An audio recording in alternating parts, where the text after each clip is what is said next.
بسم اللہ الرحمن الرحیم۔ شروع اللہ کے نام سے جو بڑا مہربان نہایت ہی رحم والا ہے۔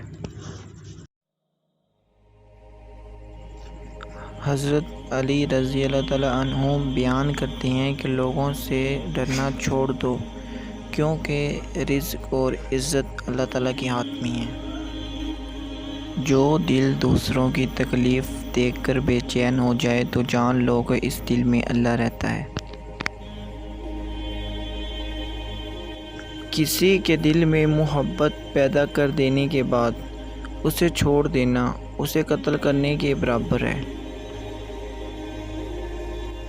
جب اللہ کسی کو چاہتا ہے تو اس کی پریشانیاں بڑھا دیتا ہے تاکہ اسے اپنے قریب کر سکے، کیونکہ انسان مشکل میں اللہ کو یاد کرتا ہے۔ جب اللہ جل و جلال کے سوا کسی دوسرے سے نفع پہنچنے کی امید رکھتا ہے تو اس کی امیدیں جھوٹی ثابت ہوتی ہیں۔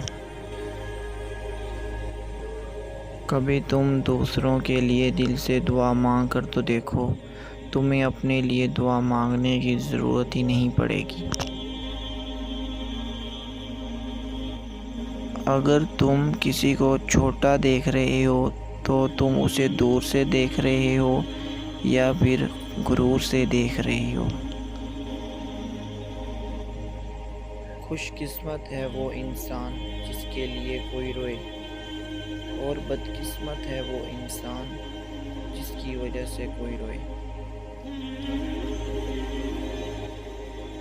وضو نوجوانوں کی طرح کرو، نماز بوڑھوں کی طرح پڑھو، اور دعا بچوں کی طرح مانگو۔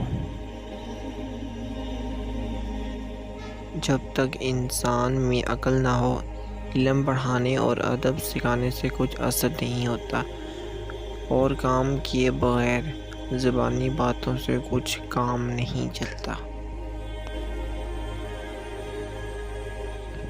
آہستہ بولنا، نگاہیں نیچی رکھنا اور میانہ چال سے چلنا ایمان کی نشانی اور دینداری کی خوبی ہے۔